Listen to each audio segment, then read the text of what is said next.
대한민국을 지키는 육해 공군, 그리고 해병대.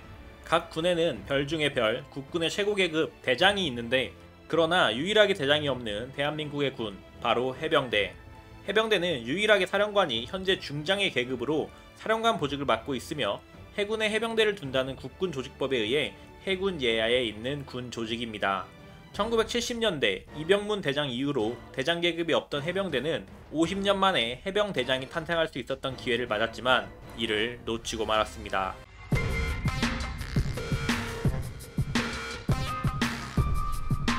해병대는 상륙작전을 주 임무로 하는 해군 소속의 전략기동부대로 위에서 말한 것과 같이 해군 예하의 조직입니다. 사실 오늘 주제는 예전부터 다뤄보고 싶었지만 지난 해병대 영상에서 이런 국군 조직법에 기반한 해병대의 현 상황에 대한 이야기를 하는 것만으로도 많은 수의 해병대 예비역분들의 악플에 시달렸고 그동안 해병대에 대한 언급 자체를 꺼렸습니다만 더 이상 미룰 수가 없었습니다. 육군 장교로 임관을 앞둔 시점 해병대에 지원할 수 있었기에 해병대 장교로 임관을 꿈꾸기도 했던 사람의 하나로서 자유 대한민국을 사랑하는 예비역 육군 장교로서 현재 대한민국 국군 수뇌부 중에는 오직 해병대만이 대한민국을 지키는 곳인 것처럼 느껴집니다. 바로 얼마 전 퇴역한 이승도 전 해병대 사령관 이야기죠. 시청자분들께 여쭈어 보겠습니다. 우리의 주적은 누구입니까? 대한민국의 주적은 누구입니까? 100번 양보하여 정치인들은 그에 대한 명확한 대답을 안 할 수도 혹은 국제정세상 그에 대한 대답을 피할 수도 있다고 생각합니다. 하지만 군인은 그래서 안됩니다. 그러나 이러한 기초적인 질문에도 머뭇거리는 작금의 모습에 당연한 대답을 당연하게 하는 해병대 사령관의 모습이 이제는 오히려 낯선 시대가 되었습니다. 제35대 해병대 사령관 이승도, 1964년생인 그는 해군사관학교 40기로 임관하여 해병대 2사단, 연평부대, 교육훈련단, 한미연합사령부 등 전후방 부대에서 지휘관과 참모직을 두루 역임하였으며 작전, 교육 분야에서 대한민국 해병대 최고 전문가로 손꼽히는 인물이었습니다. 그런 그가 35여 년간의 현역 생활 동안 해병대는 물론 국민들에게 보여준 그의 행동과 신념은 그가 진정한 무장이었다는 것을 알려주었는데 이승도 사령관이 보여준 별의 순간들이 있습니다. 우선은 연평도 포격전입니다. 2010년 11월 23일에 발생한 주적의 무력 도발로 그동안은 연평도 포격 도발이란 명칭으로 불렸지만 21년 3월 공식적으로 연평도 포격전이라 하였고 그 전에도 해병대에서는 연평도 포격전으로 칭하고 있었습니다. 이제는 다시 설명하기도 민망한 명백한 주적의 불법 무력 도발로 그 당시 주권 국가라면 당연히 행사해야 할 방위 차원의 훈련으로서 행하던 호국 훈련을 빌미삼아 기습적으로 포격을 실시하였는데 이는 핑계일 뿐이고 철저히 계획된 도발로 아무런 꼬투리나 잡아서 도발할 것이 예견되어 있었고 이를 우리가 대응하기 가장 어려운 시기인 훈련 직후를 특정지었던 것이죠. 이러한 징후를 포착하고 있던 당시 연평부대 부대장이었던 이승도 대령은 훈련과 동시에 도발에 대해 대비할 것을 명하였습니다. 훈련으로 인하여 자주포 내 포탄을 소진한 상황에 주적 4군단은 도발을 감행하였고 계획된 포격이라고 하기엔 무차별적인 포격을 행하였습니다. 이로 인해 우리는 소중한 전우 2명 전사, 16명 부상을 포함한 민간인 역시 2명이 사망하는 등 막대한 피해를 입었습니다만 철저히 훈련된 연평부대원들의 단호한 대응으로 연평포격전을 승리로 이끌 수 있었습니다. 포격전 이후 보도된 주적 진지의 탄착근으로 인하여 해병대 대응이 유효하였느냐에 대한 언론의 비판이 있었으나 탄착근 기준 피해 반경을 살펴보면 북한군 방사포 6문 중 최초 발사한 방사포 3문을 제외한 나머지 방사포는 우리나라 해병대의 즉각 효력사로 무력화시켰으며 이후 밝혀진 사실에 따르면 무도에 위치한 주적 막사에 정확히 떨어진 포탄으로 막대한 피해를 주었고 최소 10명 이상의 주적을 사살한 것으로 추정하고 있습니다. 치밀히 계획된 도발에 맞서 철모가 불타는지도 모르는 상태에서 즉각 상황 조치를 한 해병대가 주적을 상대로 승리를 거둔 것입니다. 이러한 승전에도 2명의 전우를 잃은 이승도 대령은 자신의 불찰로 인하여 벌어진 일이라는 죄책감과 주적에 대한 적개심이 동시에 가슴속에 자리잡게 되었습니다. 대표적인 강경론파로 해병대의 요직을 거치던 그는 현 정권에서 해병대 사령관에 취임하게 되는데 그 당시 남북 화해 분위기에 주적에 대한 확고한 신념이 있던 이승도 장군의 사령관 취임은 예상밖의 인사로 평가되기도 하였습니다. 바로 이 예상밖이라는 평가가 현재 우리나라 국군의 수뇌부가 주적에 대한 신념을 표현하기 어려워하는 이유입니다.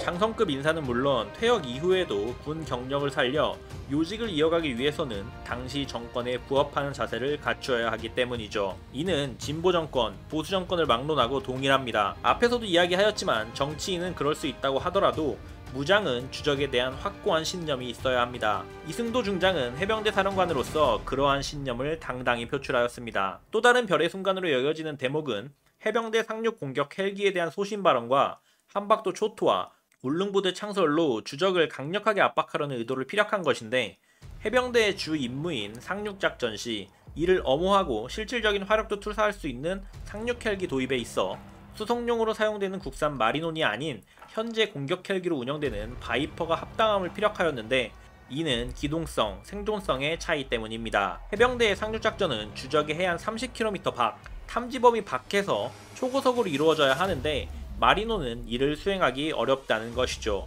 이에 앞서 포항에서 날개가 뜯겨나가며 발생한 마리논 추락 사건으로 또다시 5명의 전우를 잃었었기에 더욱이 이를 받아들일 수 없었고, 당국의 입장과는 반대되는 의견을 내었었습니다. 또한 논란이 되었던 한박도에 대한 입장 역시 국방부에서는 어선용 레이더가 장착되어 있다는 발표와는 결이 다른 내용과, 한박도가 논란의 중심이 되기 전부터 이미 해병대는 한박도에 대한 경계태세와 유사시 초토화 작전을 계획했었다는 발언을 서슴지 않고 하였었죠. 이와 더불어 중장기 계획으로 울릉부대를 창설하여 서해는 물론 15년도에 창설한 제주도의 구여단과 더불어 울릉도까지 동해안과 독도에 대한 주변국의 위협은 물론 U자 형태로 주적을 압박할 수 있는 구상도 밝히는 등 정치권의 눈치를 살피지 않고 오로지 주적에 대한 대비태세에 있어 효과적인 해병대의 역할을 하기 위해 노력하였었습니다.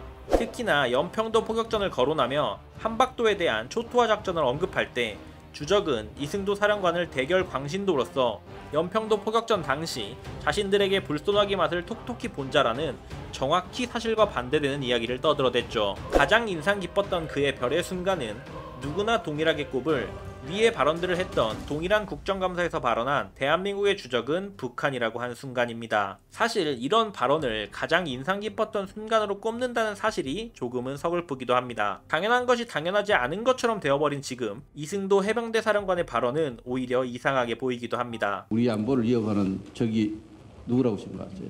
예, 북한이라고 생각합니다. 그렇죠. 망설임이라고는 찾아볼 수 없는 0.1초 만의 한마디 대답은 열악한 지원 속에서도 어떻게든 국가와 국민을 지키는 국군으로서 역할을 다하는 해병대 수장으로서의 그의 신념과 굳은 의지를 나타내기에 충분한 순간이었고, 그를 살아있는 전설로 만든 순간이었습니다. 이전 영상인 해병대에 대장이 없는 이유에서 말씀드렸듯이 중장인 해병대 사령관의 대장으로의 진급이 법적으로 가능해졌기에 이러한 이승도 중장은 50여 년 만에 해병대 출신 대장으로 진급이 기대되는 상황이었습니다.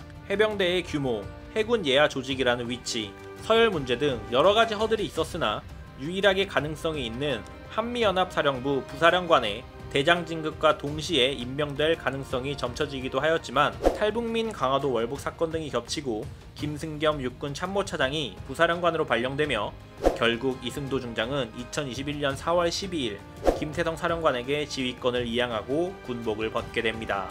무장으로서 갖춰야 할 당연한 신념을 지켜나가기 힘들어진 현 상황에서 이를 굽히지 않고 끝까지 무장으로서의 소신과 발언을 이어나간 그는 그 옛날 이순신 장군에 비견될 정도로 살아있는 레전드로 남았으며, 현 상황에서 주적에 대한 굽히지 않는 그의 태도는 이순신과 같이 진급이 불발되며 백의종군해야 할 운명이었을지도 모릅니다. 저는 이승도 중장은 물론 우리나라 국군의 이러한 진정한 무장, 장교 선배님들이 많을 것이라는 믿음을 여전히 가지고 있습니다. 다만 언론에 노출되지 않았을 뿐, 비록 해병대 대장의 탄생을 이루지 못하였지만 그의 신념만큼은 해병대를 넘어 전군에 퍼져나가 숨어있는 진정한 무장들의 활약이 이어지길 기대하며 오늘의 영상은 여기까지였습니다.